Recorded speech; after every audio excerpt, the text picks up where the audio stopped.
মেয়েটা যে এত দারুণ আগে তেমন মনে হয়নি।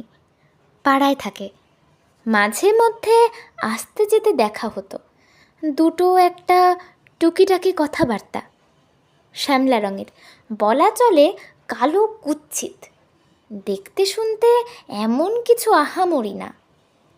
কখনো সে সরাসরি দেখত চেয়ে, কিন্তু তখন চোখের মধ্যে আকাশ কিংবা হরিণ টরিণ খুঁজে পাইনি। সব মিলিয়ে একটু আধটু আলাপ টালাপ চলতে পারে, অন্য কিছু, তার বেশি না। আমার দিন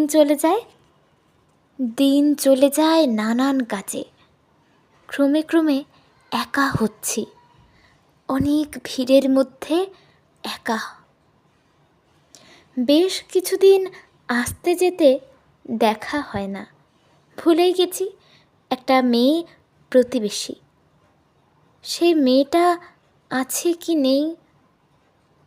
দিন চলে যায়, বর্ষা গেছে, শীত গিয়েছে, বসন্ত শেষ বিকেলবেলা।